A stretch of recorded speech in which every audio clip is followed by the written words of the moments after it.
বড় সমস্যা হইলো আমার লাগে দোয়া করুন। আমার এখন বেঁচে থাকা হইলো সবচেয়ে বড় চ্যালেঞ্জ। সব একখান হইতাছেন, সব একখান হইতাছেন, দেশে বিদেশে, এলাকা এলাকার বাইরে খেরে যে এত হলতা ভাঙ্গে লইতেছে।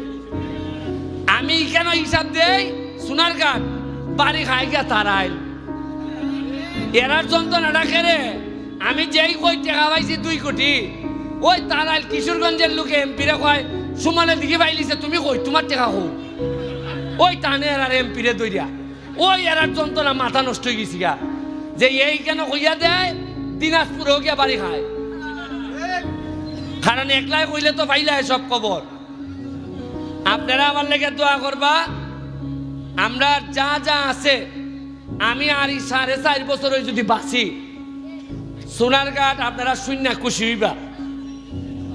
মাধবপুর বর্তমানে দেখা যাইতেছে যে সারা বাংলাদেশের মধ্যে সবচেয়ে ধনী উপজেলা হইল গিয়া মাধবপুর।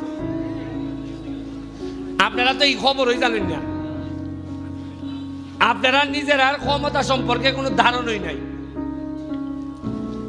সবচেয়ে বাংলাদেশের মধ্যে ধনী উপজেলা কোনটা? আর এরা আর আমরা মিল্লা ই এলাকার এমপি।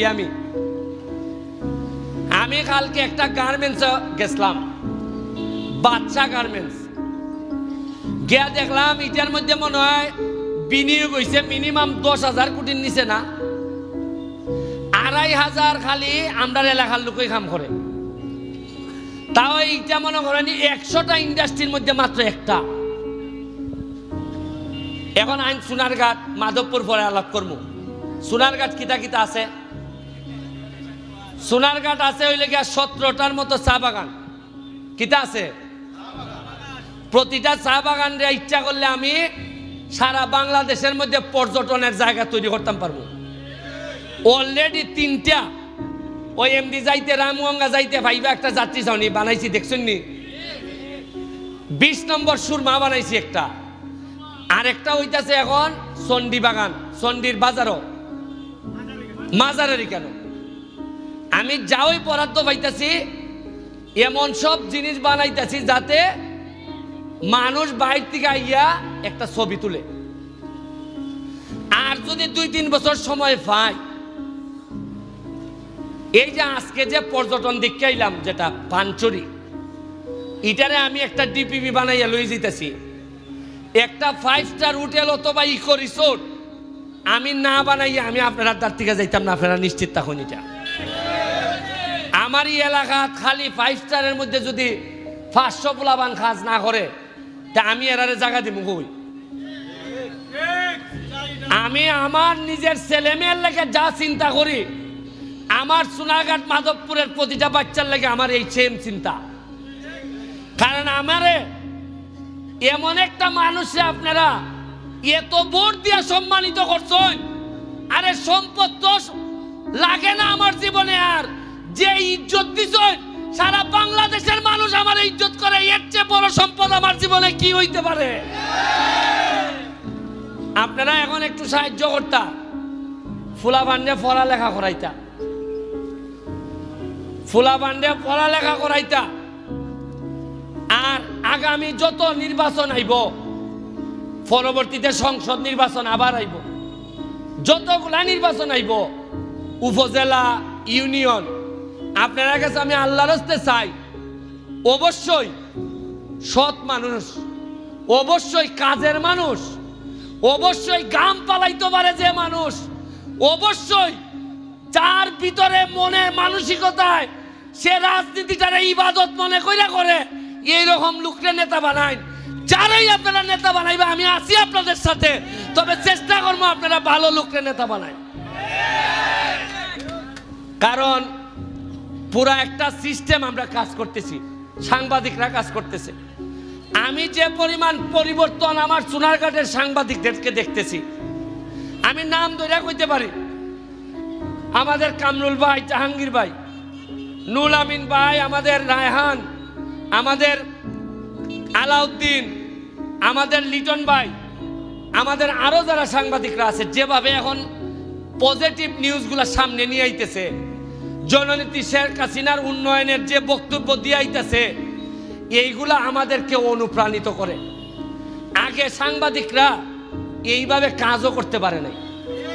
এখন আপনি আমারে বলেন, থানা, এসিল্যান্ডের অফিস, বমি অফিস, কোনো একটা জায়গায় এমপির নামে, রাজনীতির নামে খবরদারি করা হয় না। আপনি একটা জায়গা পাইতা না যে এমপির লোক গিয়া হইতাছে যে আমি তো এমপির লোক, কিছু পয়সা দিলাও। আরে জীবনে 4 মাসে আজকে যদি মইরা যাই গা, তাও হইয়া যাইতাম পারবো মরা নদী পরিষ্কার করছে আর আমার সিএনজির বাইদের লেগে 2টা স্ট্যান্ড বানাই তুইয়া গেছি।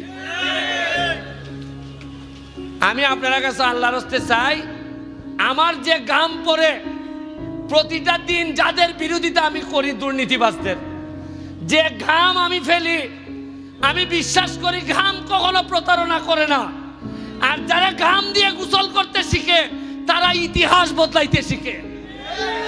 আমি আপনারা সোনারঘাটের মানুষ, আপনাদেরকে বলবো, একসাথে আমরা যদি কাজের মধ্য দিয়ে আগাই যাই, আমরা ইতিহাস বদলাইতে পারবো। আপনারা প্রস্তুত হন। আগামী মাসেই বৃষ্টিটা পড়লেই 1 লক্ষ গাছের চারা ইয়া নামবো সোনারঘাট। ফলের চারা, ভালো ভালো ফলের চারা চাঁপাইনবাবগঞ্জ থেকে আনা হইব। 1 লাখ সোনারঘাট, 1 লাখ মাধবপুর। আমি কইসলাম নি যে এমন ভাবে সোনারঘাটকে সাজাইয়ে তুলবো, এমন ভাবে ফল ফসারি দিয়ে তুলবো যে পুরি বিয়া দিতুই ভাইয়া সোনারঘাট, পুরি বিয়া দিতুই ভাইয়া সোনারঘাট। আপনারা ফলের লেগে রেডি হন।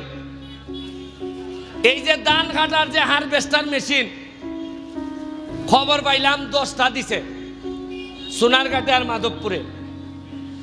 আমি কইলাম কেন আমরা 10টা পাইলাম কেন?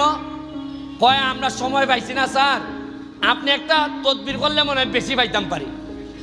সকালবেলা ফোন দিছি, যিনি পিডি, যিনি এটা দেন, ফোন দেওয়ার পর উনারে সালাম দেওয়ার পর উনি আমারে বলল আমি তো আপনার ফ্যান।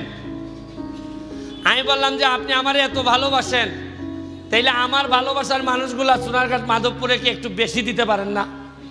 উনি সাথে সাথে আমারে 5টা বাড়াই দিল 15টা। একটা হারভেস্টারের দাম 40 লাখ। 5টা বাড়াই দিলে প্রায় একটা টেলিফোনে আমি 2